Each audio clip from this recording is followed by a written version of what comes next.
Hey les abonnés, j'espère que vous allez bien. Donc aujourd'hui, on se retrouve avec une toute nouvelle vidéo.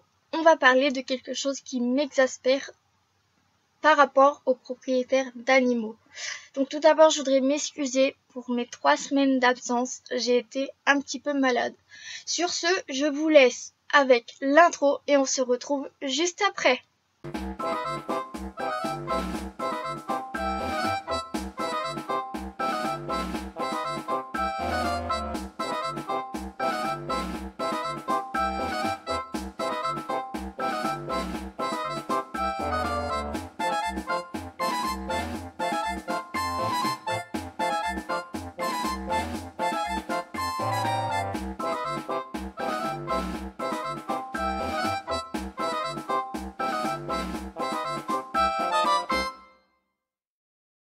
Donc le principal objet de cette vidéo va être le bien-être de l'animal. Car oui, je vois beaucoup de personnes qui vont adopter pour au final en faire une vulgaire décoration poussiéreuse. Tout d'abord, pour adopter un animal, le mieux est de se rendre chez un éleveur, voire dans une association. Je sais qu'à ce niveau-là, je ne suis pas la personne parfaite pour vous le dire, mais les animaleries et les salons, oubliez. Comme je vous le disais tout à l'heure, la plupart de mes animaux viennent d'animalerie. Bianca, la souris de ma sœur par exemple, était enceinte car mâles et femelles ne sont pas séparés ou le sont trop tard. Paula, notre lapin toy que vous voyez ici, avait une maladie cardiaque qui l'a tuée.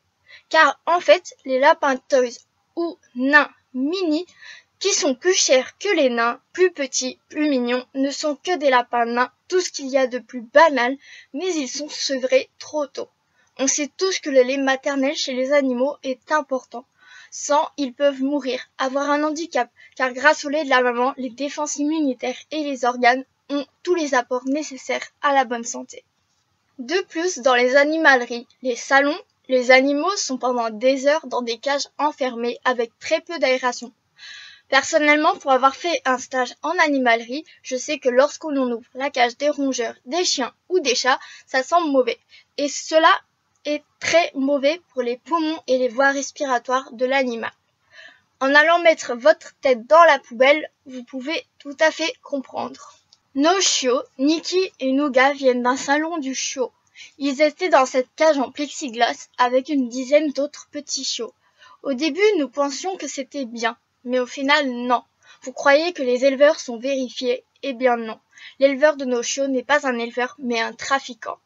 Pour cause, certains chiens se sont retrouvés avec 2 puces, certains avec un handicap, d'autres sont malheureusement décédés, et nos chiens sont arrivés pleins de puces de chenil et ont aujourd'hui des troubles du comportement. On a appelé l'éleveur, on n'a jamais eu de nouvelles. Quant au vétérinaire qui doit vacciner les chiens, faire le certificat de bonne santé, il n'est même pas au courant d'avoir pucé tous ces chiens. Après, même si les animaux ont été adoptés là où ils ne font pas de mon côté, ils ne sont pas tombés dans une famille qui les délaisse et s'en fiche comme on va le voir juste après. C'est malheureusement quelque chose que l'on ne peut pas dire chez tout le monde. C'est beau d'adopter un chien, c'est mignon, mais étage ou pas étage, pluie, soleil ou neige, c'est 5 sorties minimum par jour, pas 2 sorties. Imaginez-vous ne pas pouvoir aller au WC toutes les 2 heures, vous retenir 10 heures. C'est douloureux, ça l'est d'autant pour eux. Même si on ne les sort pas toutes les 2 heures, un chien ne doit pas rester 8 à 10 heures sans faire ses besoins. De plus, si vous travaillez toute la journée, soit vous n'adoptez pas de chien, soit s'il fait ses besoins chez vous, vous ne le grondez ni ne le punissez pas. Le mieux est de lui proposer une serpillière spéciale comme nous le faisons pour Nikki qui a des fois du mal à se retenir. Alors vous changez la serpillière et c'est terminé. Dans ce cas-là, la punition ne doit avoir lieu que si les besoins ont été faits à un endroit qui n'était pas indiqué par la serpillière. Lorsque l'on adopte un animal, chien, chat, hamster ou poisson rouge, on doit s'en occuper.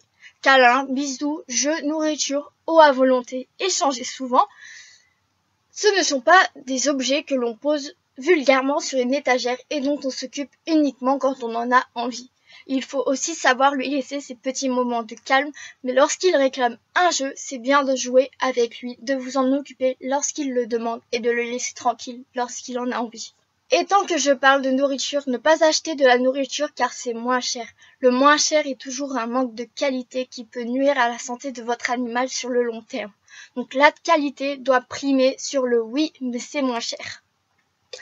Un animal, de toute façon, c'est un budget auquel il faut lui consacrer. Si on est capable financièrement d'assurer, on peut adopter. Sinon, prenez une peluche. Un animal peut avoir à tout moment besoin d'un geste médical cher, une opération par exemple. Et laissez souffrir votre animal car c'est trop cher, c'est inhumain. Lorsque l'on achète un petit animal tout mignon, qu'on voit les belles cages colorées dans les animaleries qui en plus ne prennent pas de place, c'est bien. Eh ben non. Vous ne vivez ni dans votre chambre, ni dans un ascenseur. On peut autant en dire deux. Si l'on veut un animal, il faut avoir la place et avoir une cage adaptée. Une cage mal aérée peut altérer encore une fois les voies respiratoires et pulmonaires. Une roue trop petite peut casser la colonne vertébrale, voire provoquer des maux de dos et donc paralyser l'animal sur le long terme. Les tuyaux sont souvent bien trop petits. On vous conseillera mieux des tuyaux de plomberie, plus chers certes, mais plus grands. Donc votre animal ne restera pas bloqué dans le tuyau. De plus, je tiens à noter qu'un petit rongeur nécessite une sortie quotidienne et qu'il ne faut pas les réveiller pendant leur sommeil. Un animal amorphe qui ne fait rien de sa journée, auquel vous ne donnez pas de roue, ce n'est pas vraiment une bonne idée. Vous facilitez le surpoids, l'obésité et vous faites de façon à ce que ce soit un pauvre chewing-gum.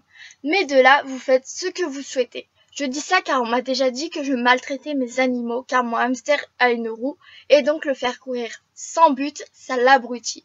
Et chacun ses choix à ce niveau-là. J'ai pris mes responsabilités. Charlie a une grande roue en bois vernie à la norme jouet non toxique, mais il a d'autres occupations qui fait qu'il ne passe pas 8 heures dans sa roue. Tout comme le fait qu'apparemment je le maltraite car il sort de sa cage. Quand il me le demande à n'importe quelle heure, qu'il court dans un espace de l'appartement sans danger et sous surveillance et qu'il soit souvent en contact avec moi. Comme je vous le disais, un animal c'est bien, mais s'en occuper c'est mieux et non négligeable. Un animal ne doit pas rester enfermé dans sa cage.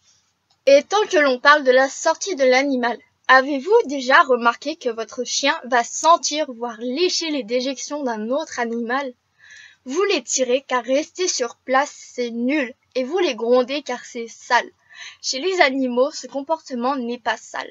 C'est leur seul moyen de contact avec un autre animal et ils en ont besoin. Dans la vidéo de la zoologie que je vous mets ici, je vous ai parlé que lorsque le chien urine, il fait un appel à réponse d'un congénère. Donc, c'est comme notre téléphone portable. Imaginez-vous sans pouvoir parler, ni envoyer de SMS, ni à vos amis, ni à vos parents. Vous deviendrez fou. Eh bien, eux, c'est pareil. À ne pas sentir les odeurs, il n'a pas de contact et peut donc devenir fou. Je vois souvent aussi des enfants qui sortent leur chien et au final, le chien passe son temps à attendre car monsieur ou madame joue à chat avec ses copains. Sur cet exemple, j'ai 2 points à apporter. C'est tout d'abord que la promenade d'un chien, ce n'est pas ça. C'est se promener sur un chemin, discuter avec les personnes qui nous accompagnent, oui, mais faire attention au chien, le laisser s'arrêter quand il en a envie, ramasser ses déjections pour le bien de la planète, de l'espèce humaine et des autres spécimens. Donc, 5 fois par jour, vous partez marcher avec votre chien, le laisser renifler, uriner et faire ses besoins. Vous n'avez pas besoin de faire des kilomètres. Un tour de résidence ou de quartier et c'est bon. Ça vous prend une bonne demi-heure minimum. De plus, les enfants que l'on voit qui promènent leur chien en jouant à chat n'ont même pas 10 ans révolus, ce qui est bien trop jeune pour s'occuper d'un animal. Pour ma part, j'ai commencé à sortir Fripon seul, j'avais 11 ans. Je rentrais du collège à 14h et j'allais le promener jusqu'à 16h pour le plaisir de me balader avec lui et de voir des paysages.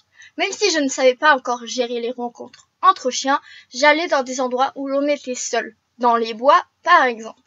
Pour s'occuper et posséder un animal, ce qui est valable aussi pour les rongeurs, je dirais qu'il faut être mature, penser à son bien plus qu'au nôtre, savoir gérer l'animal. Je verrais bien l'âge idéal vers 13-14 ans. Mais pour vraiment posséder l'animal et être sur les papiers comme propriétaire, l'âge est de 18 ans.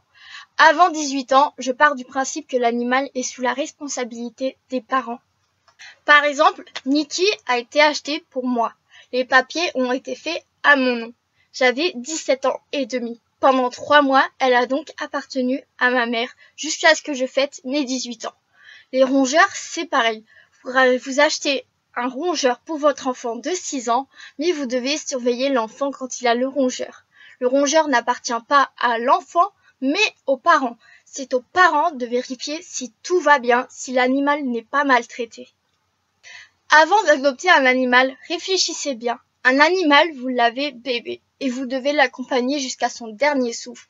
Il ne s'agit pas d'un banal cadeau qu'on offre à Noël ou à l'anniversaire et que l'on balance avant de partir en vacances. Il faut choisir. Si le lieu de vacances ne prend pas l'animal, soit vous trouvez un gardiennage, soit vous ne partez pas, soit vous trouvez un autre lieu. Il en est de même pour les déménagements. Je vois souvent, je pars à l'étranger et je ne peux pas l'emmener. Si vous ne pouvez pas emmener votre animal, vous repoussez votre départ à quand votre animal ne sera plus là. Par exemple, si un jour on doit déménager, on prendra une maison ou un appartement où les animaux sont acceptés. Il est hors de question de devoir partir sans eux. Nous penserions aussi à leur bien. Est-ce qu'ils ont assez d'espace? Est-ce que c'est assez calme pour eux? Il faut bien réfléchir à tout ce que implique une adoption, car abandonner l'animal, souvent ça fait des traumatismes du côté de l'animal. Donc cette vidéo est maintenant terminée, donc j'espère qu'elle vous aura plu. N'hésitez pas à la partager à tout le monde. Vous pouvez également me laisser un petit pouce bleu pour continuer à me motiver. N'hésitez pas aussi à me laisser un commentaire avec des solutions que vous avez trouvées, des choses que vous avez déjà vues ou pas. Et vous pouvez également vous abonner à ma chaîne YouTube pour plus de contenu. Sur ce, on se retrouve dimanche ou mardi prochain à la même heure. Je vous souhaite une bonne semaine et bonne rentrée à tous ceux qui sont rentrés et également bon courage. Salut!